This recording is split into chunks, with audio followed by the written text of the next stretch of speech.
Okay. Show me.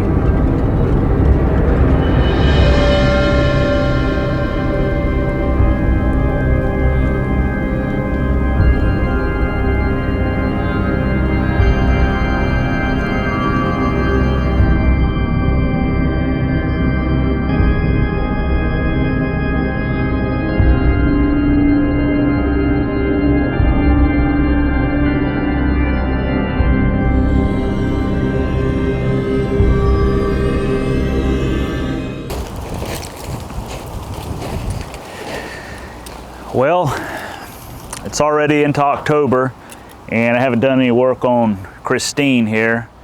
I had hopes of getting the car done before Halloween.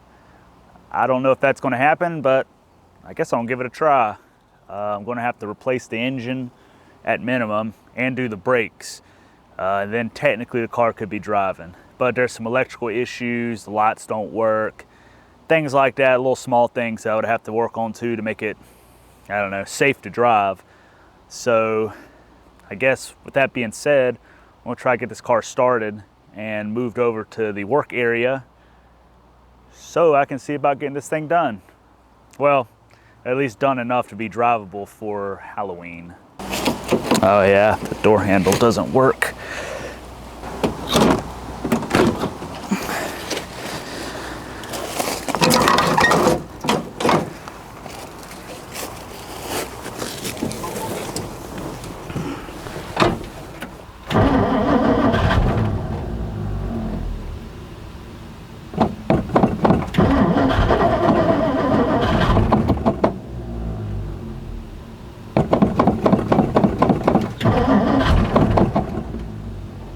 Come on now. There we go.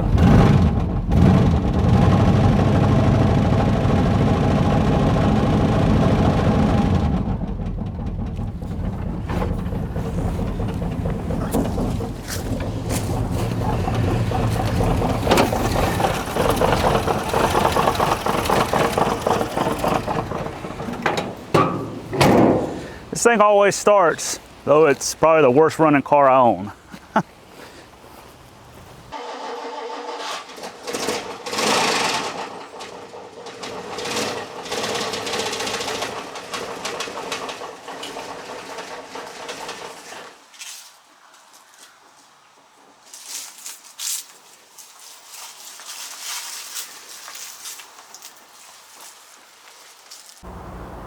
So this motor is just knocking and clacking. Obviously it's on borrowed time.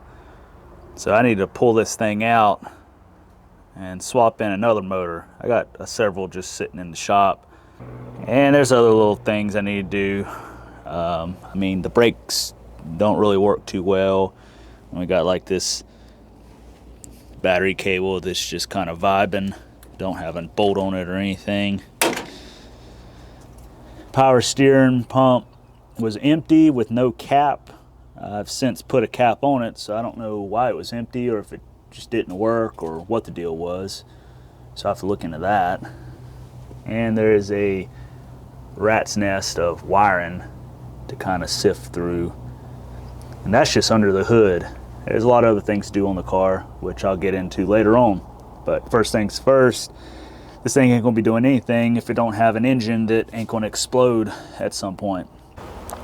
I guess the first thing to do is drain the radiator. I'm gonna use my trusty drain pan.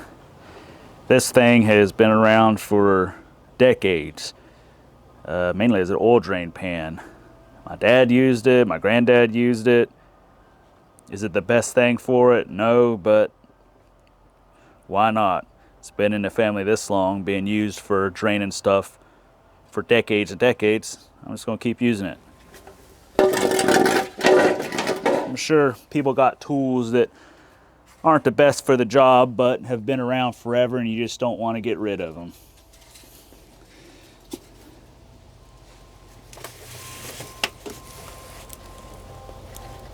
Ooh. That thing's drain petcock is pretty tight, so I'm gonna have to get a pair of pliers.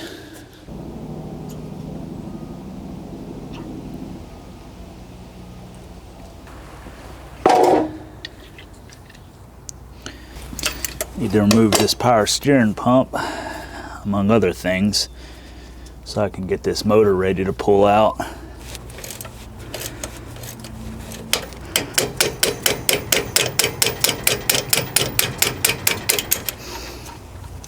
There we go.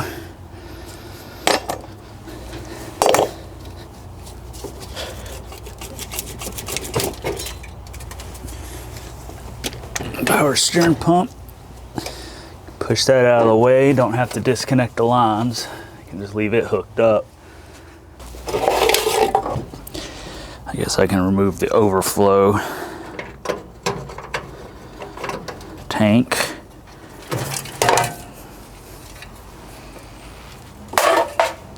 And the radiator.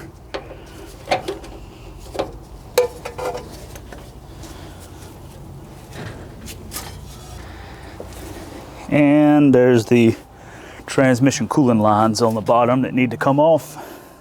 So you can use your line wrenches for that, so you don't round off the heads.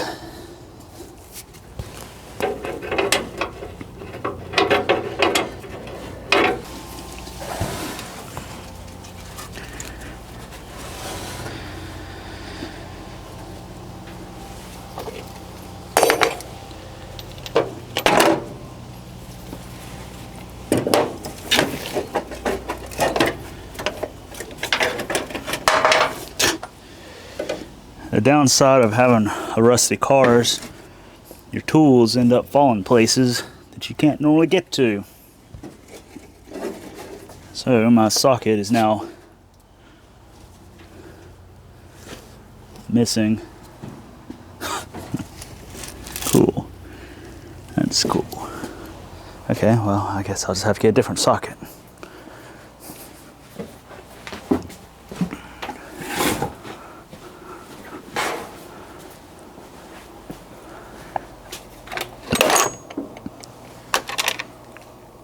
Have to find that socket later.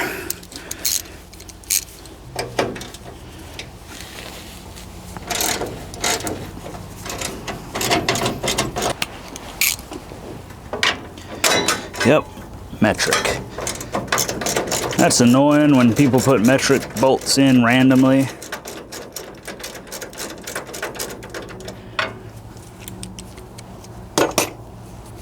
I had to use 3 different sizes of socket to get this radiator out.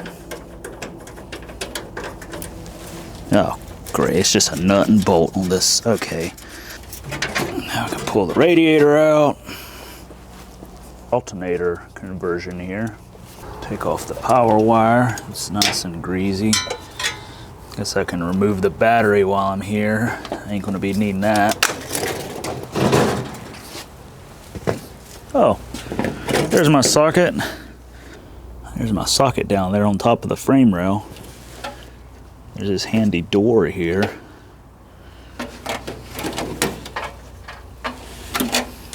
There we go.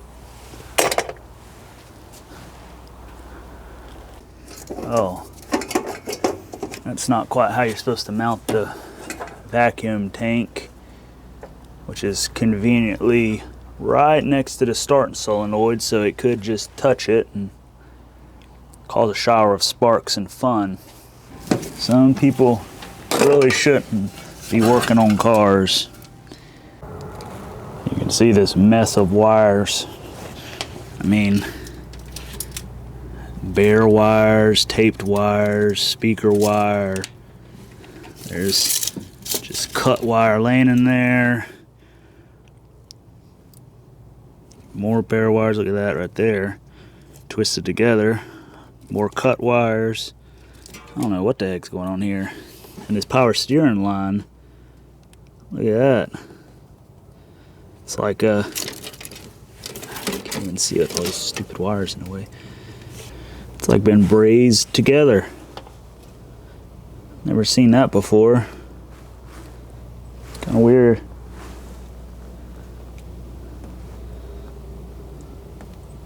What a mess. There's another wire down there, bare.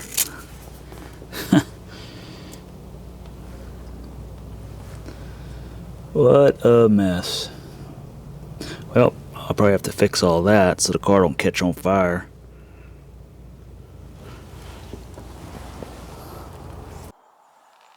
I was just looking over things and I noticed that the master cylinder doesn't have the wire hold down. It snaps over the top of the lid. Instead, it's zip tied down. Professional. Very professional. Also, I like how in line that GM alternator conversion is, and that bracketry is awesome. Also the bolt that's just in there with no nut. That's cool too. Professional.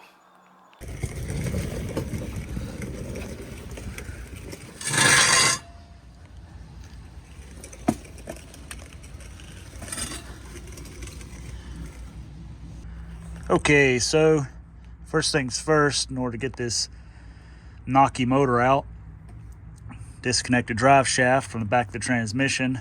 That's the parking brake drum, in case you were wondering. These old late 50s and early 60s Mopars did not have a parking gear for automatics. They just had this parking drum. And on this car, this drum doesn't do anything. So I don't know if the shoes are bad or not in there or the cable's not adjusted, but I need to fix that anyway. I'll also need to support the transmission. I got a transmission jack. I'll support the bottom of the transmission. I need to remove this cross member and then separate the transmission from the engine at the bell housing. Then I'll slide the transmission backwards. And at that point, I'll be able to disconnect the engine mounts on the frame and lift the engine out, get the new engine ready, drop it in, slide the transmission into the new engine, and bolt everything up and be good to go. Theoretically, that's what should happen. Realistically, more than likely, I'll probably have a whole bunch of problems. So, I guess let's get started. Like this fuel line route and just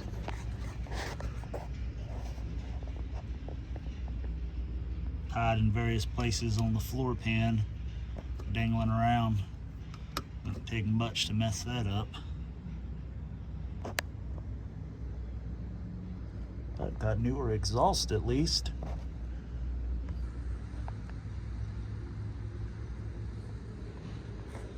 Not too crazy about this fuel line routing.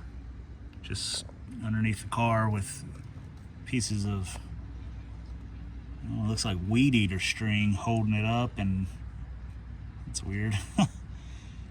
But do got relatively new exhaust.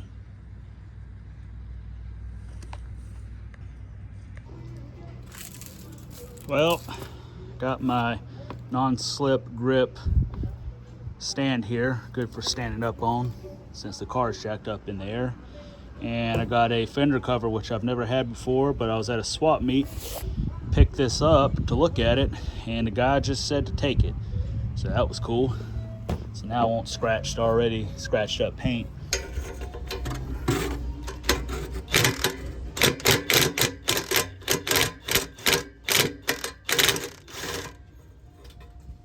I got the driver's side exhaust pipe off, but the passenger side, one of the nuts and bolts just won't come off.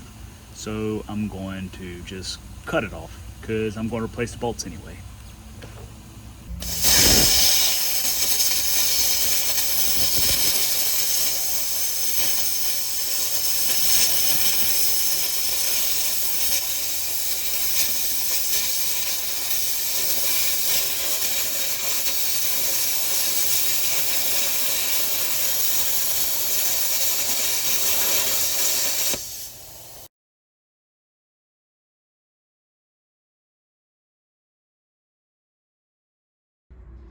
That's cool.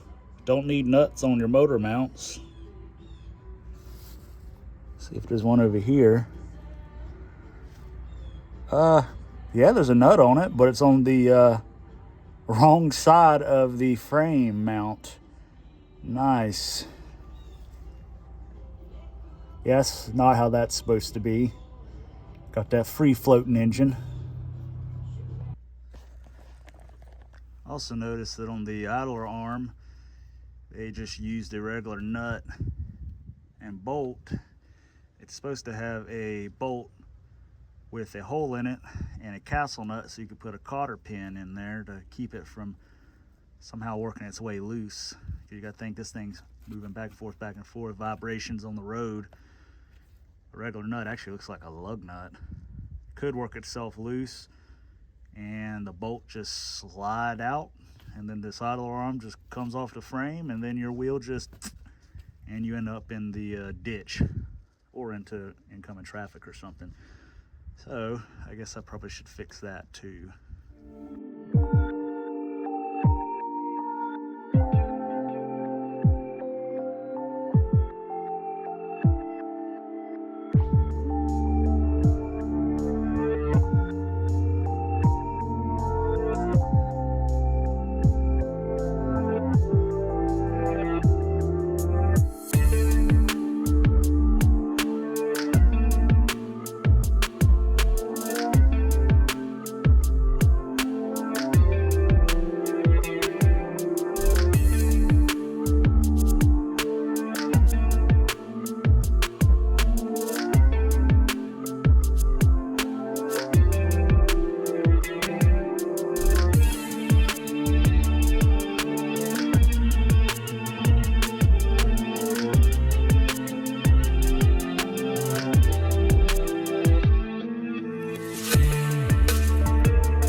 Had to make a special wrench to get to a transmission bolt that was not easy to get to.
That knocking engine's been pulled, and I noticed that looks like the oil pump drive on my power slot is going to need a new O-ring. It's split, so we're going to have to try to figure out where to get one.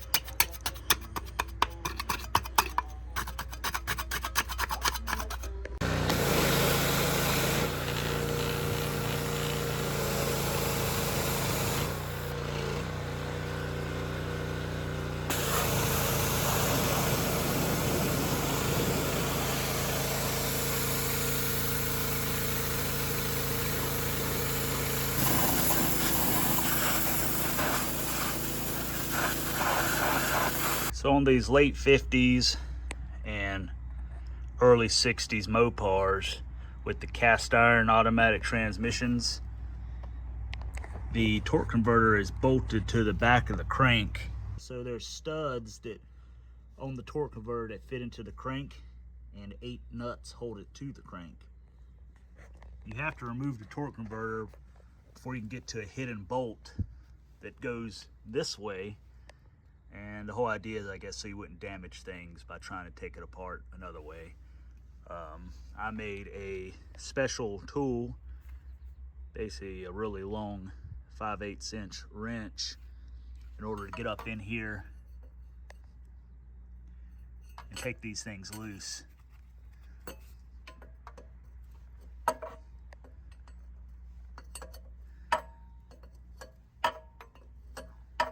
So you have to take the nuts off one at a time, rotate the engine to get to the next one, and so on and so forth. A little more complicated than the newer stuff, but it is what it is. Some engineer designed this, blame them. This torque converter is heavy, so when you do get it loose, gotta be careful when you pull it out so you don't hurt something or yourself. There's one nut. And there are also lock washers on there. Oh, there it is. So that's what's holding the torque converter onto the back of the crank. So there's 8 of those. That's 1 taken off. So I'll need to rotate the crank and get to the next one. You do have to put something in there to hold the torque converter so it doesn't spin, because it's on there tight. So when you go to try to break the nut loose, you're just going to rotate the engine. So you need to stick something in the teeth to keep it from rotating, whether it's a screwdriver or they have this handy tool used for rotating flywheels and such. So you can stick this on here and use it to rotate an engine. Well, it's kind of hard to do filming, but there you go. So you can use that to rotate. So those are handy to have. Well, let's get the rest of these things off. That way I can get the torque converter out and get this Bellhousing off, because I'm going to need that for the donor engine, because it has a different Bellhousing for the manual transmission. So I get to do this whole thing twice. One with that engine, one with this engine. Then I got to put torque converter and Bellhousing from this engine onto that engine. Then I can hopefully put all that into the car. So a little bit to do, a little tedious, but it needs to be done. So here we go.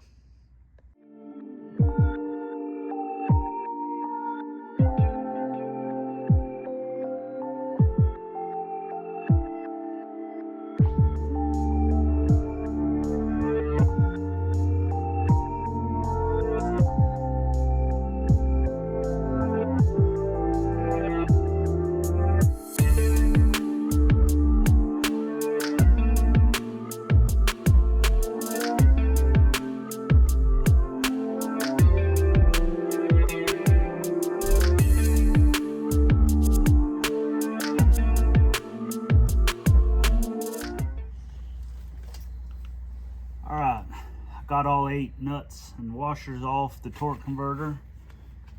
Now, need to remove the torque converter. And it's a heavy son of a gun.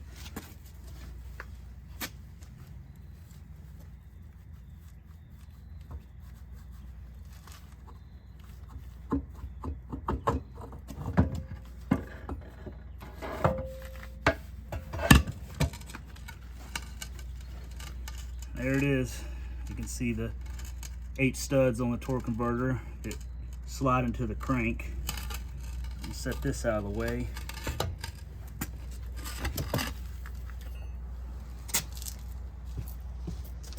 And that's the back of the crank. That's what the torque converter slides into. And you see that right there? That's the secret hidden bolt that is behind the torque converter. So you gotta take that loose to be able to get the bell housing out. A lot of people don't know about that, and take all the bolts loose, think they can just pull it out, and they keep reefing on it until they crack the bell housing or bust the engine block. Anyways, we just need to take that bolt off and the outside ones, and this bell housing will come off.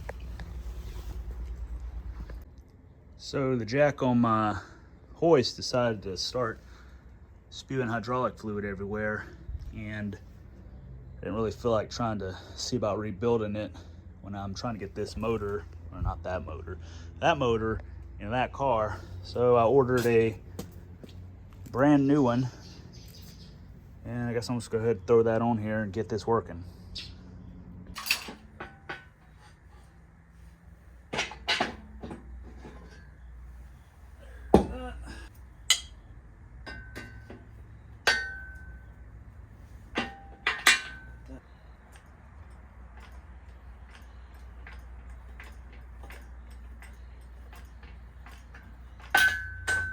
Well, first thing I'm gonna do is get the hidden bolt out of here. Honestly, I don't ever put it back in.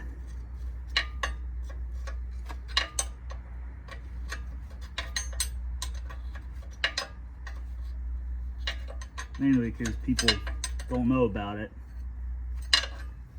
I know about it, so I don't need it in there. And if I put it back in and somebody else ends up with this car, and in the future they need to do some work, I don't want them to break the bell housing or something stupid.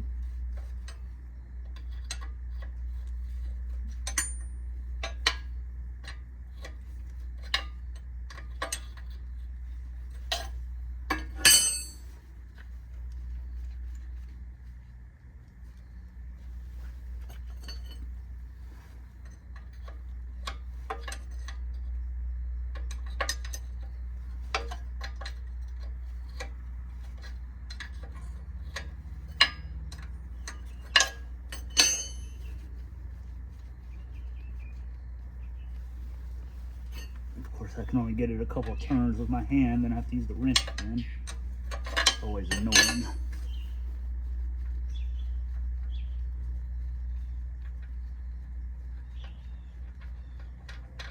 There it is. The hidden bolt. Okay, I don't need that anymore.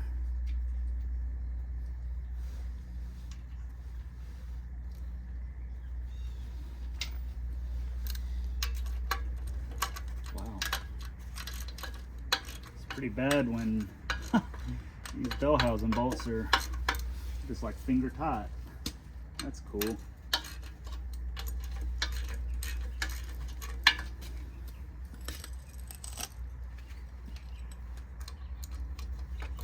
Didn't even need the ratchet.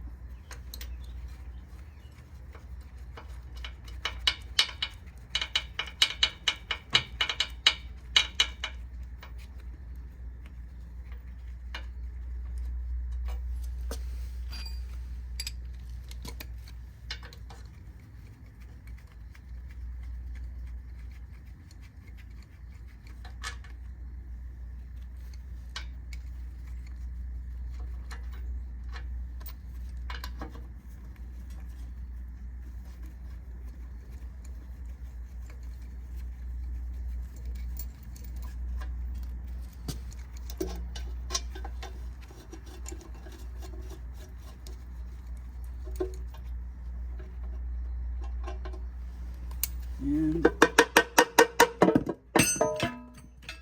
that's the bell housing off. There are two guide pins on both sides, one there and one there, that line up the bell housing. So that's about all I need off this motor. So I'm going to roll this thing out of the way, and it'll eventually get mothballed to be used in the future for a rebuild or for parts. Oh, let me get this thing out of the way.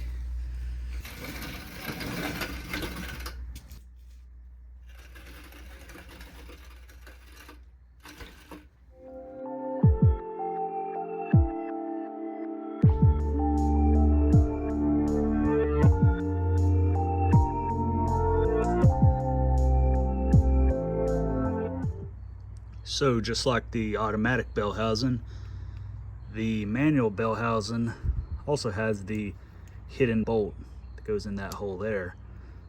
In order to get the flywheel out, you have to remove the bell housing slightly. So you'll need to loosen up this bolt enough to where the bell housing will separate slightly from the engine and allow the flywheel to fall out. There's just not enough space. So you'd think they would have made the bell housing a little bit bigger on the inside so the flywheel could actually be removed without having to separate the bell housing from the block. Of course, with the hidden bolt in there, it goes right there, that holds the bell housing in from the inside. It's not easy to do. So once again, I had to use my special long 5/8 wrench to basically get up into the inspection cover and loosen it up enough to where the bell housing would slightly move away from the block, and I could pull the flywheel off. The flywheel only has 6 nuts.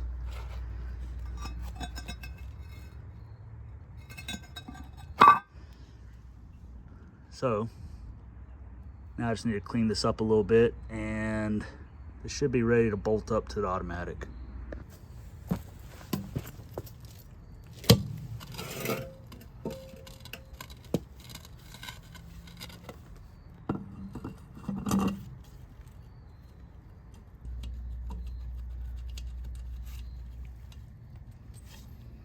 There's a lock washer. It goes on first, then the nut.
Loud plane.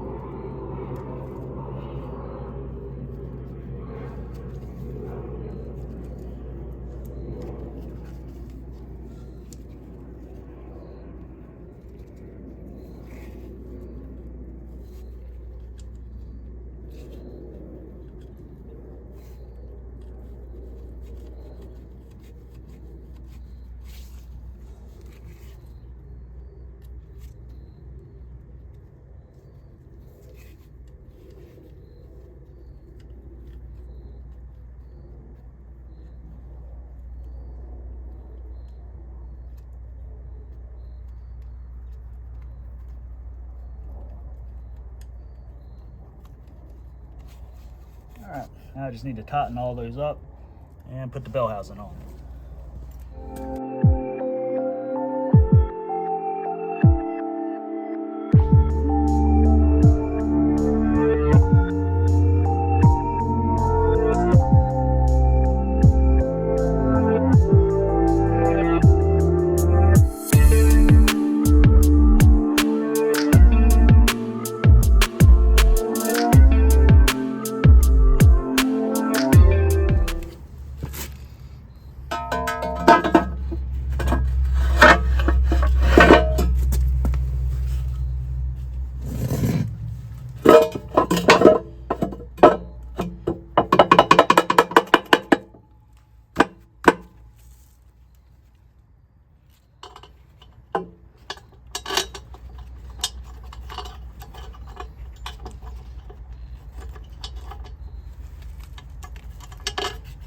help if I have the right size bolts.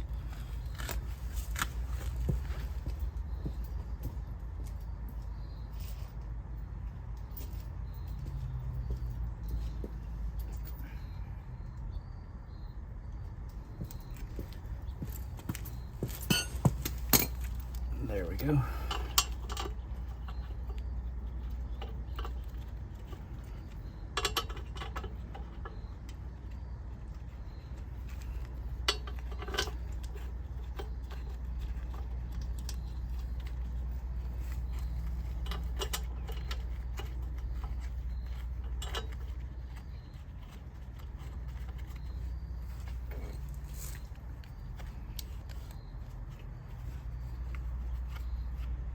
Get some of the grease out of this socket.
All right, Bellhousing's on. Not too much further to go, and we'll be ready to put this thing in the car. I'm not sure if this is even legal. I'm gonna just drain the oil straight into an empty oil jug using a funnel.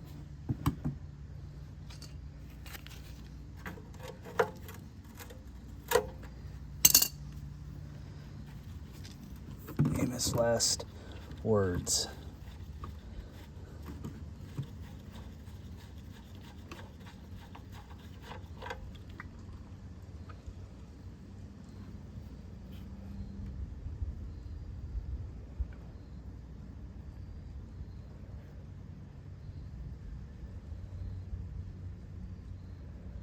Oh, got a little scared there. The oil level is getting higher, almost higher than the funnel.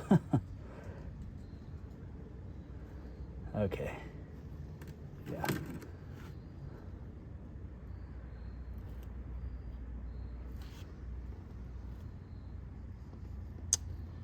There is a little bit of sludge on the bottom of this.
Looks like there might be a little bit of water in the crankcase or something.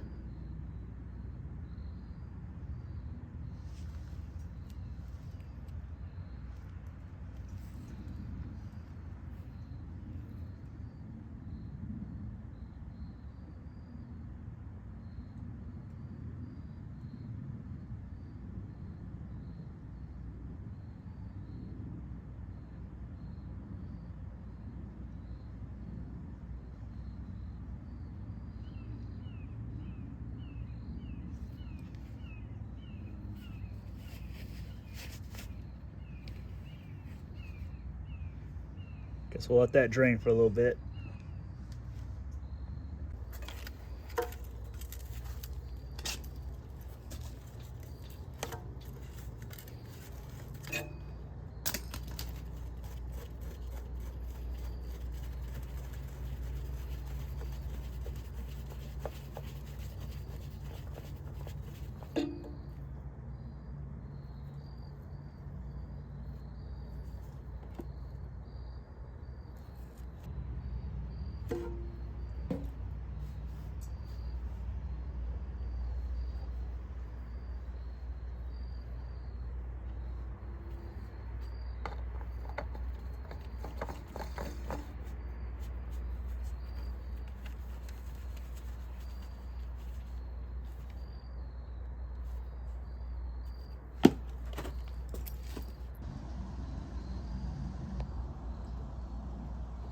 That's how I like my brake junction block, just resting on a suspension component.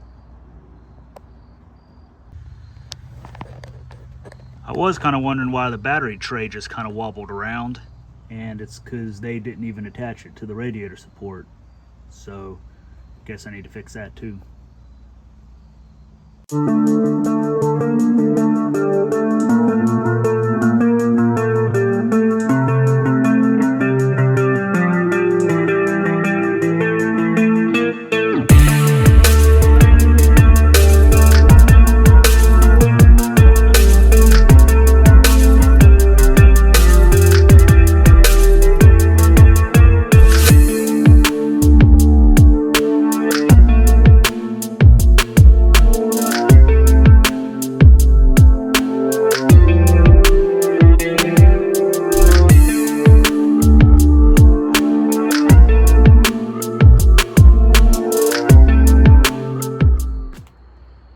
In order to get the transmission to line up with the engine, I made these guide rods instead of using special tool JS475 or whatever it is in the shop manual.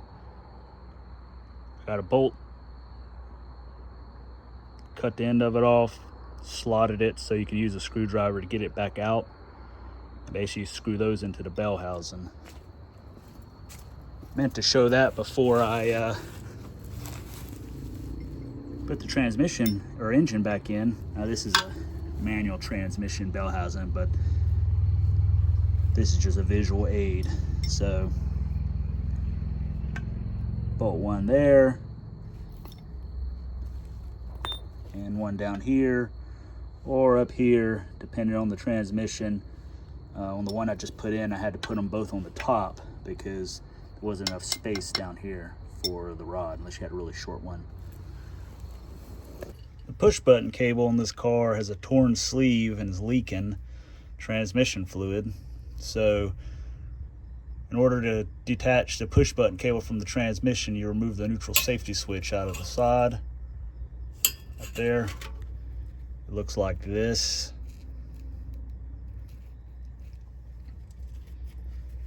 Then you'll have to stick a screwdriver into the neutral safety switch hole, and there's a little metal wire clip that holds the push button cable onto the shifter inside the transmission. So you depress that down while pulling out on the cable. I'll put a picture of the shop manual procedure on here so you can see that, maybe give a little bit better visual representation or visual aid of what you're supposed to be doing. And this is what the transmission end of the push button cable looks like. The pointed end actually slides into a round opening and the metal clip snaps into that.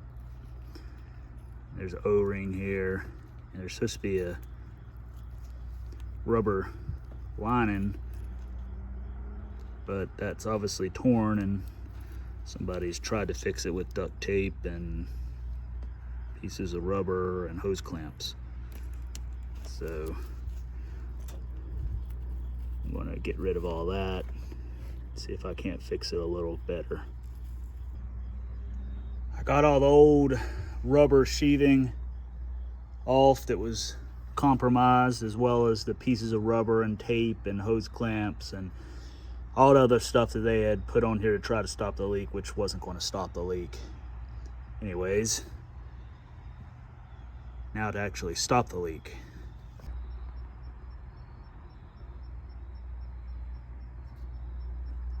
Well, it looks better nonetheless.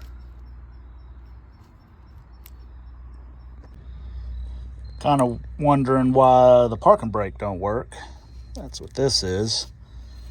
And well, the cable's not hooked to anything. Seeing as how the motor that came out of the car has a relatively new water pump on it that actually spins freely, I'm going to take it off of this one, put it on the motor that I just put in the car. Guess I can leave that on there since I'm going to use it on the other motor.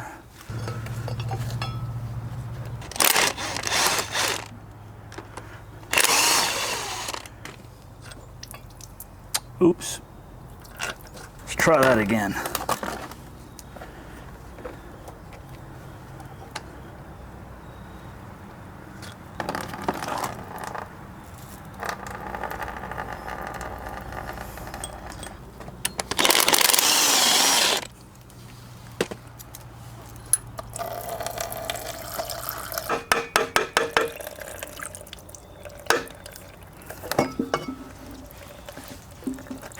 Went through my gasket stash and had another water pump gasket, so I'll end up using that. I'll set that right here for now. Let me clean off the engine side, get all the gasket remnants off the timing cover. You also may have noticed that it looks kind of wet out here, and that's because it is. It decided to rain last night. The weather didn't show it, and I don't have a nice big shop to work in, so here I am out here in the wet. Not all of us have the ability to have a nice shop. Someday maybe. Oh, look at that. The sun. Now it's probably gonna get humid and muggy.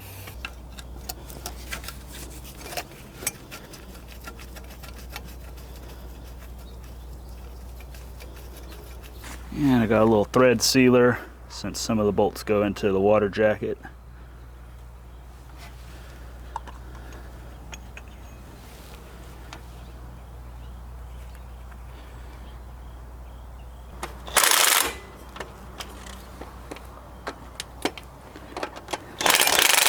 Sometimes there's things that you don't really need to do, but you just feel like doing. Kind of always wanted to do this to a car, but never have. So here I am doing it. Waste of time, probably.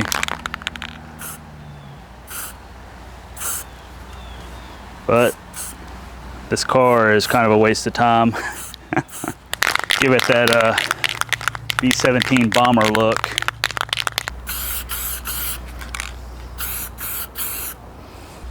Stupid, probably. Yeah. It's almost dry.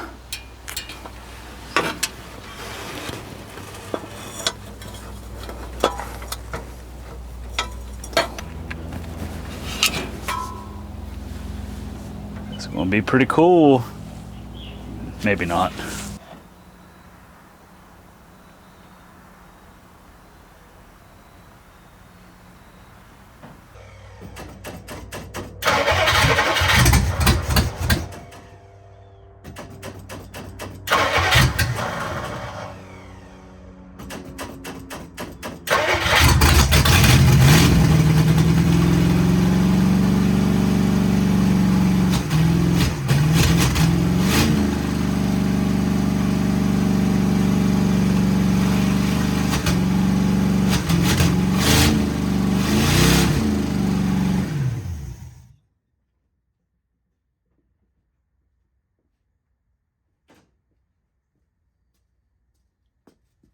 She lives.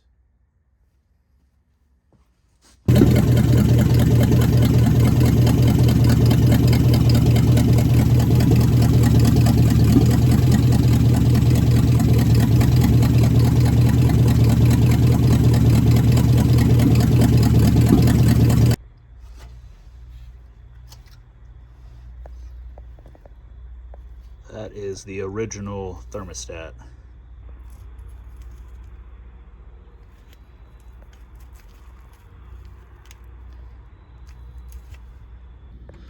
This is a little controversial, actually bolting the engine down to the frame.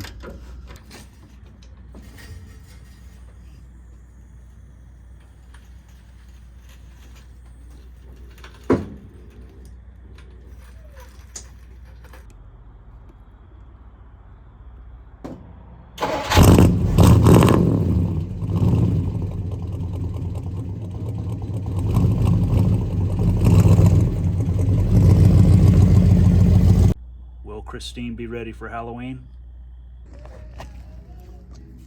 Taking off the drive shaft so I can see what's going on inside the parking brake drum.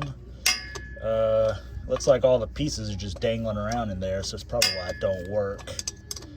So on the back of the brake drum is a nut that you have to remove. The socket size is 1 1/8.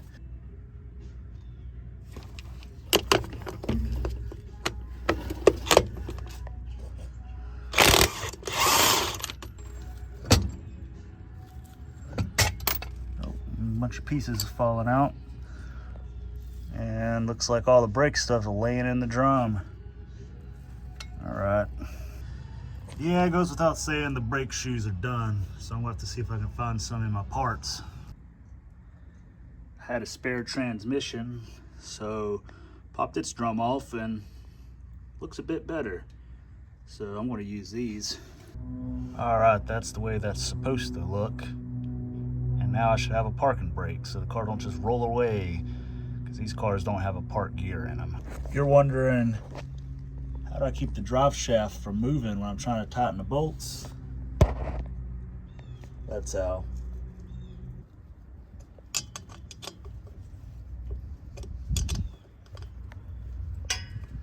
Not my style.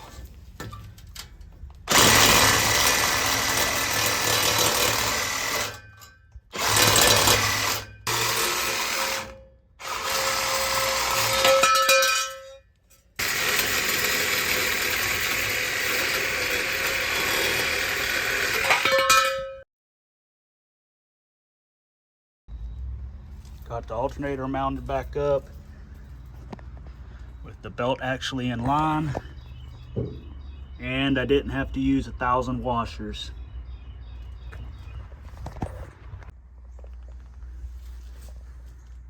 The car has these bad boy red halo lights, but it doesn't appear the headlights themselves actually work.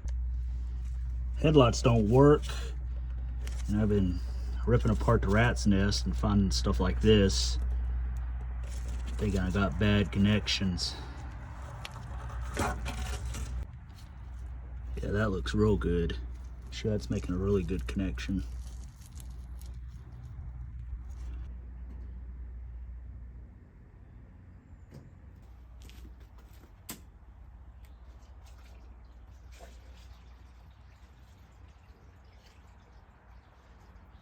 The oil pressure sending unit is leaking oil, so I'm going to remove that and just put a mechanical gauge in for now. FYI, a 1 1/16 inch socket fits the oil pressure sending units perfectly. So don't use a pair of pliers, so most people seem to use.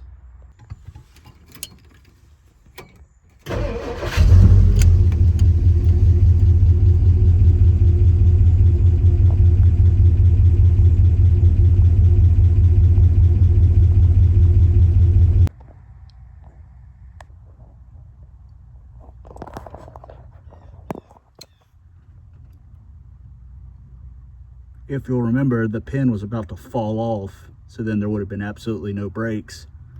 So I put the pin back in and put this clip on there so I won't lose brakes. The brakes kind of worked, but there's no fluid in there. I guess I better fill that up. For extra safety, I'm putting 2 zip ties on the master cylinder.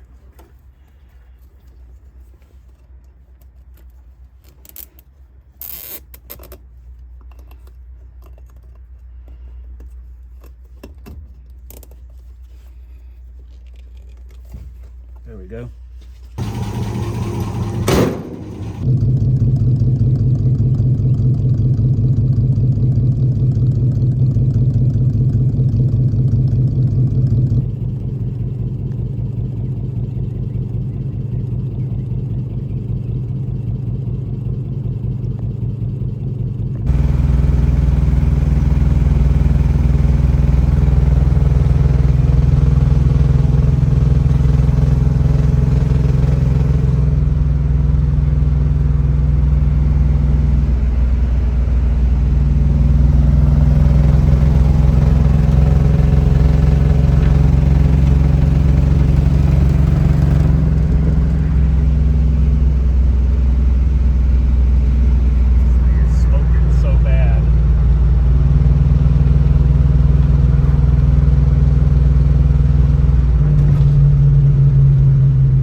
Okay, show me.